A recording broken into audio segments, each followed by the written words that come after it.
So one thing I learned from this book is that every day begins on how you start your morning.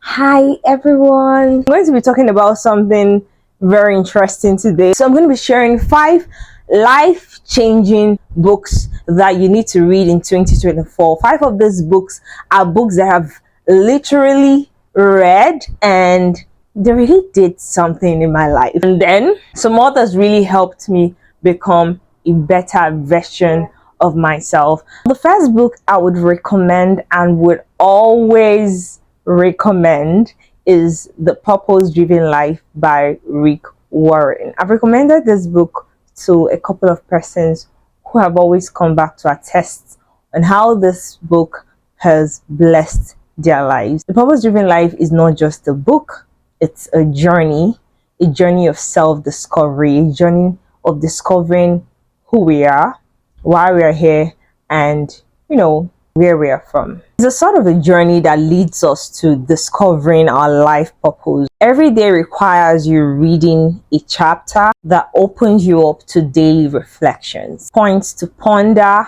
questions to answer, and a verse to remember. So this book is a big recommendation for me, for anyone that wants to discover purpose. This is the basics. This is the basics. This is where you need to start from. I've been able to embark on this journey for a couple of times. I think about 4 times. And, I've done that with a group of persons. It's best done with a group of persons, or if you can also do it alone, because yes, I think 2 times I did it alone, and the other 2 I did it with a group of persons. In that sense, we're able to, come together and talk about the depth of the things that we learned from this book. It's a big one, and I would definitely recommend this for the year 2024. Now, the second book is The Miracle Morning by Hal Elrod. The 6 habits that will transform your life before 8 a.m. This particular book requires you to be very intentional. Honestly, the first time I read it, I feel I was not really able to practice the things that I learned consistently. And probably there was no strong desire or burning, or would I call it platform, to exercise all that I had learned. So, a couple of times we are just reading, and if this knowledge is not really applied consistently, it's just going to be, a bunch of information and details, right? Well, I picked this book up again last year and something very awesome happened. So each day I began to practice what I learned every single day, with a burning desire to effect change on different areas of my life and to, of course, reinvent myself. And I also wanted to become my authentic self. There was this funny video I made. Maybe I'll get to share it some other time. So one thing I learned from this book is that every day begins on how you start your morning. And with the right morning routine, you sure can be happier, healthier, more successful, more energetic. Your life is going to be so much adventurous. Honestly, this is no mincing of words. Honestly, this book offers the not so obvious secrets required to transform any area of your life by just doing 6 habits every morning before 8 a.m. So one of the habits is the habit of waking up 1 hour before the usual time you wake up. So with this, you have to maybe set an alarm or something just to, make you more productive than you usually are. If you wake up by 8 a.m., it's a call to try waking up by 7. In that sense, you also have to ask yourself, what can I be doing for that 1 hour? What happened to me the first time I read this book was that I did not really have anything, obvious that I really wanted to do in that 1 hour. So that I would literally just wake up and be staring at the ceiling. And it doesn't really make sense. A lot of times I'm just tempted to head back to sleep. But if you wake up 1 hour before time and maybe there's something very intentional you want to do, or you've already set out to do a day before, in that sense, you are giving yourself more time in the day and you're able to maximize your time effectively. With that, your day starts energized and your day starts adventurous and very productive. Now, the third book is The Atomic Habits by James Clear. I know this is a popular one, and definitely, if you've not read this book, this is a call to action. Head to the nearest bookstore and grab a copy, or maybe you can just download the PDF online. Atomic Habits explains how you can make tiny changes that can propel remarkable results in your life. Personally, reading this book has made a tremendous impact in my life. What made the difference was that I had to convert the things that I learned to action steps every single day. Atomic Habits is a must read for those looking to build a solid foundation for lasting change and maximize their potential for success. It presents a proven system for, building good habits and breaking bad ones. So a disclaimer is that the key to building lasting habits is to focus on creating a new identity first.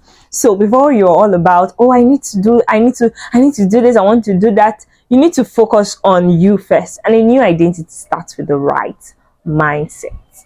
I knew I wanted to make out more time to call people, but I'm like, instead of just fixing this as something that I must do every day, and then it becomes a burden, and if I don't do it, I beat myself up and I feel like I'm a horrible friend, a horrible person.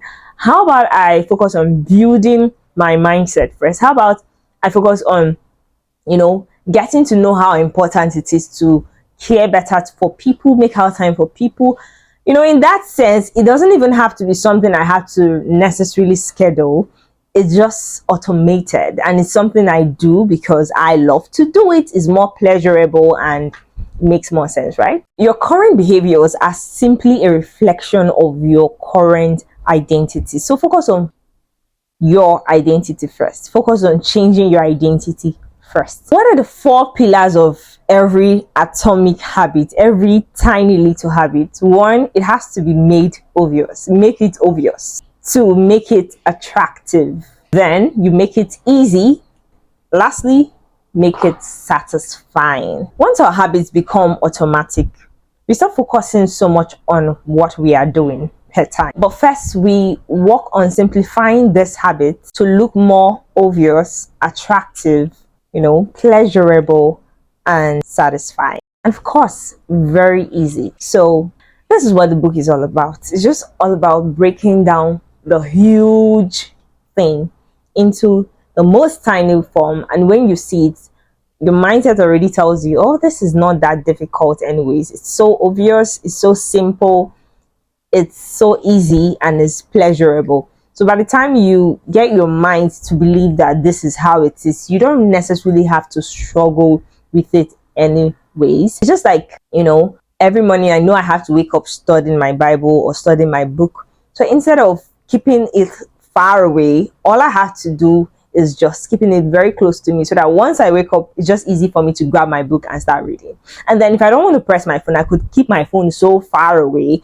That's a way of replacing good habits with bad habits, and it's a whole lot. Just get the book, you'll get what I mean better. Now, the 4th book is The 7 Habits of Highly Effective People by Stephen Covey. Before the First World War, success was attributed to ethics of character. These included characteristics as humility, integrity, justice, and courage. However, after the First World War, there was a shift to what Covey refers to as personality ethic. Here, success was attributed to a function of personality, public image, behavior, and skills. Yet these were just shallow, quick successes, overlooking the deeper principles of life. In this book, Covey argues that it's your character that needs to be cultivated to achieve sustainable success, not your personality.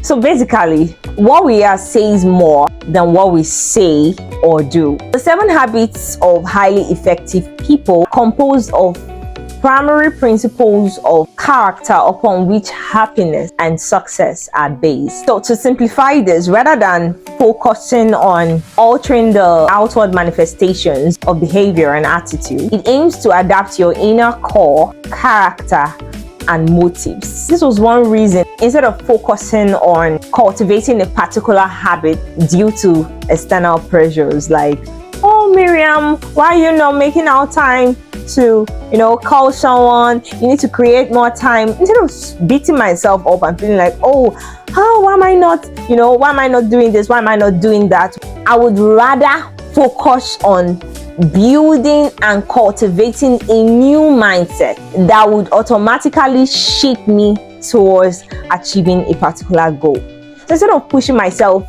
to do something, maybe I should focus more on my inner self, focus more on renewing my mind and changing my motive. That would definitely bring more results. This is Amos Reed for you in 2024 if you want to cultivate a better lifestyle. Now finally is The Battlefield of the Mind by Joyce Meyer. I've always been a big believer that our mind controls literally every aspect of our life. I see how our minds could harbor doubt, fear, worry, confusion, depression, anger, and feelings of condemnation, especially when you do something crazy. Now, all of these are attacks of the mind. This book, The Battlefield of the Mind, is about solving some of the common problems we all encounter in life by getting you to examine the way you think about things. How do you think about things? We don't see things the way they are. Honestly, we see things the way we are. You need to begin to think about the way you think.